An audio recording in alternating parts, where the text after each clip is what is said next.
Now, economic recovery from COVID-19 is still looking foggy as the virus continues to spiral in nations around the world and vaccines are just beginning to be distributed to members of the public. What's clear, though, is that the pandemic has produced both winners and losers. Some sectors, namely IT and digital services, have never done better, soaring in profit and stock market value.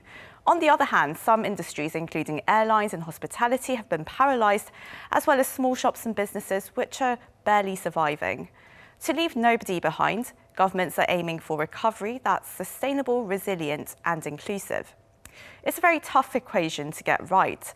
And to get some clues on how to achieve this, we connect with Yoo Dong-il, Dean of the Korea Development Institute School of Public Policy and Management, and one of South Korea's top economic thinkers who has been advising the government on the post-COVID-19 economy. A very big warm welcome to you, Dean Yoo. Thank you so much for joining us today. Nice to be with you. Well, I'm ready to fire away my questions to you now. So we'll get into the questions right now. So firstly, this is really expected to be the most unequal economic recovery ever. And while some people are adjusting to working from home, millions and millions of people, they've been displaced by this pandemic and they don't know if their jobs are going to come back. And it seems like the most robust industries right now, they need very minimal human labour due to the very rapid digitalisation that's taking place. So who will be the worst hit even amid recovery? And how do you think that the government should really address these displaced workers to make them productive in the new normal? Well, currently the worst hit workers are mainly those in the service sectors, especially hospitality, arts and leisure, transportation, etc. Even after the pandemic subsides, the recovery in these sectors is likely to be weak and drawn out because of persistent uncertainties. On the other hand, there is a growing demand for labor in the digital and data economy, from programmers to delivery workers, and hopefully the green economy. The government needs to do two things. One is to provide a safety net for the displaced workers. However, the current unemployment insurance system in South Korea leaves almost half of the whole workers without coverage, and this needs to be fixed quickly. The other thing for the government to do is to provide effective job training for the displaced workers so that they can find new jobs in the growing sectors as the economy undergoes digital and green transformations. So the things you have suggested, it's really for the government to smooth the way for new industries to crop up and also for workers to make the transition. And well, all over the world, Dr. Yoo, we've seen the rise of big tech companies, gaming companies, streaming services. They're all growing. They're growing in digital dominance over our lives, and they're making a pretty profit from it as well, especially during this pandemic. And can we really continue to rely on the trickle-down effect onto the wider public, or do you think it's time to really rethink redistribution and regulations on big tech? Trickle-down effect? Well, it's been clear for the last few decades that the trickle-down effect is a myth. Income and wealth have been increasingly concentrated in the top, and as a result, inequality in income and wealth have increased dramatically. One of the main causes for this is the increasing monopolization of industries, especially in the tech industries, as you mentioned. And the pandemic has exacerbated this situation even more. Monopoly is bad for efficiency and growth as it destroys competition. Obviously, it is bad for justice, equity, and democracy. There's no question that we need to regulate big tech companies so as to prevent them from restraining competition and abusing their market power. And by the way, from avoiding taxes.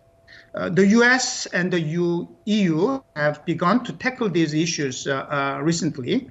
regulation and taxation of big tech companies such as Google and Facebook are now a hot button issue. And we must also look into this matter here in South Korea. So really the big questions that need to be dealt with in the new normal, and something that the public everywhere in the world is really calling for, regulation of big tech. And well, in the South Korean context now, looking at the wider economic recovery, last month KDI projected a 3.1% growth for the Korean economy next year. But of course, the South Korean economy depends a lot on its exports. And with the last 4 years of US President Donald Trump's rather unilateral attack on the world's trading order, the ongoing US-China trade war, and what we're seeing is the division that we're seeing in Europe, do you think global trade will be as robust as it was in the heydays of globalization? And how should South Korea really safeguard itself against the uncertainties? Well, the heydays of globalization or hyperglobalization is well past. Even before the outbreak of COVID-19, global trade had been sluggish for reasons you mentioned. Then there was this great contraction of economic activities and disruptions to global value chains as a result of the pandemic.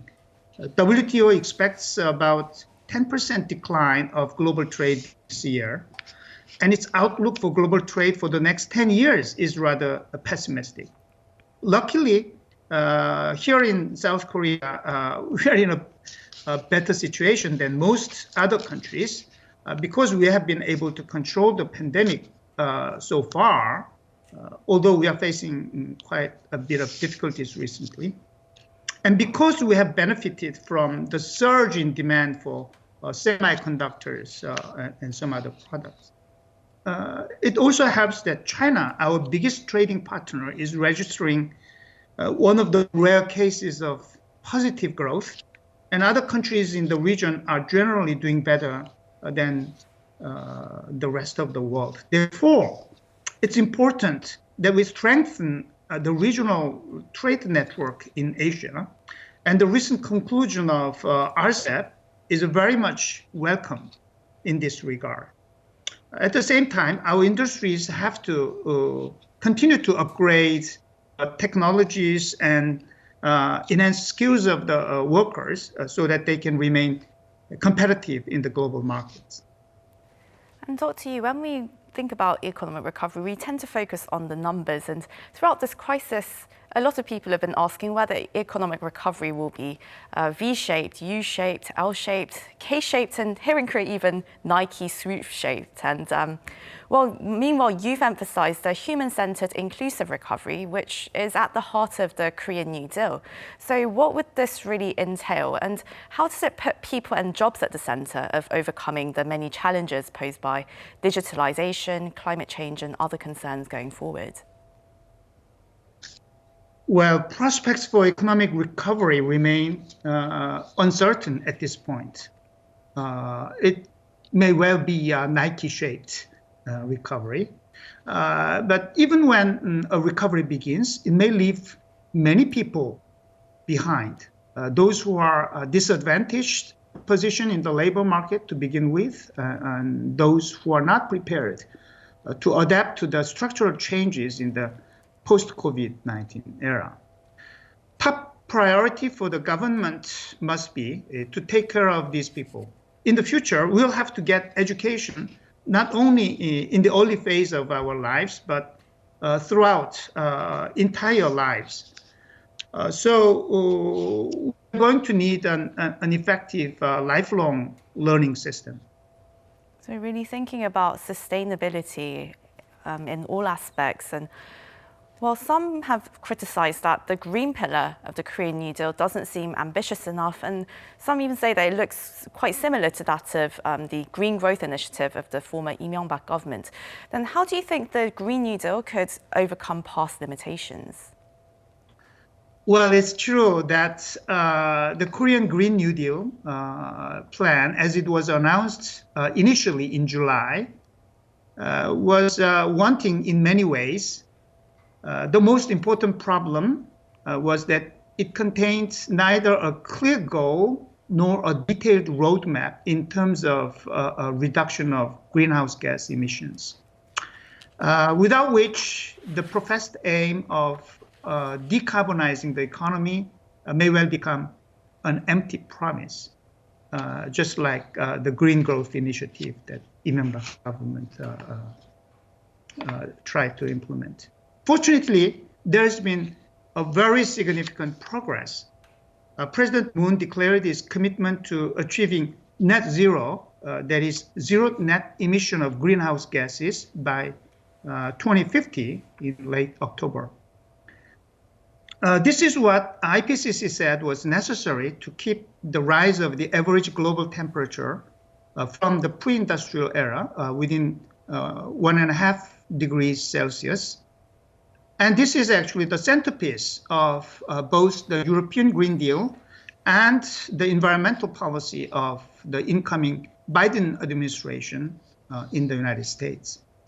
What remains to be done is a detailed roadmap of how we can actually achieve that goal, and of course, actual implementation of all the steps specified in the roadmap. Well, South Korea was one of the first countries to really produce a green recovery plan from the COVID-19 pandemic.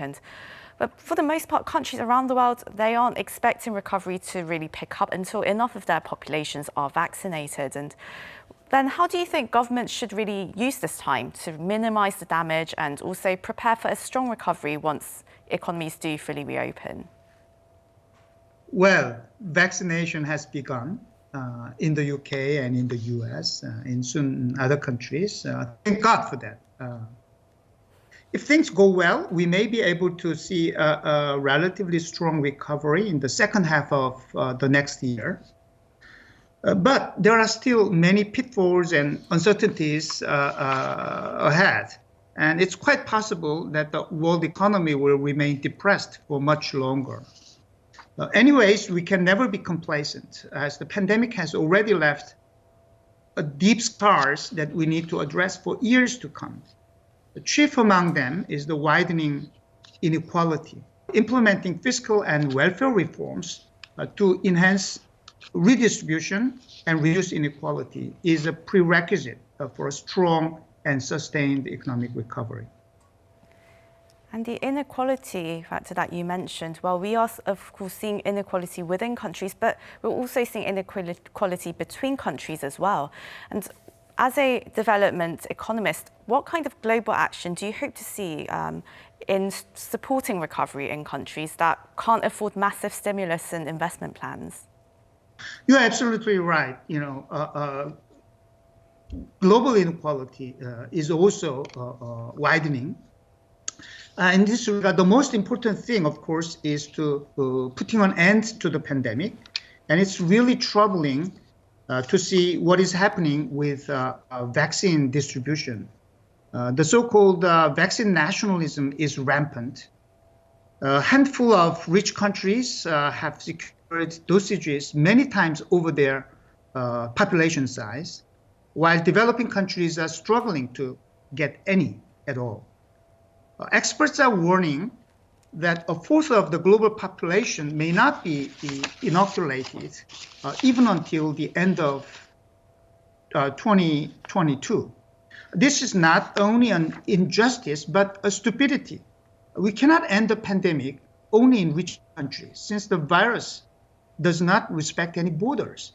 The global community must find a way to distribute vaccines in a more equitable and more efficient way.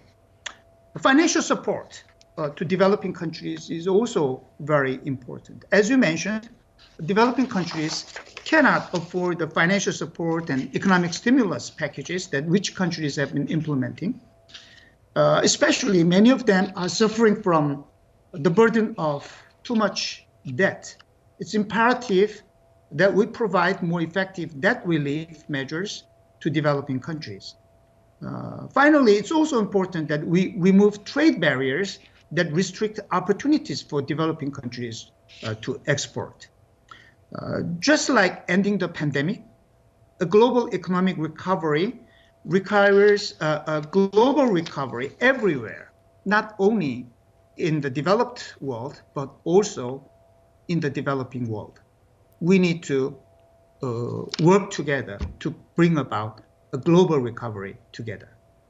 Well, hopefully governments everywhere, they will work within their societies and also with other governments too, to, as you said, really secure a very inclusive recovery all over the world and really make sure that everyone can make the transition to the sort of new normal that we're going to be living in.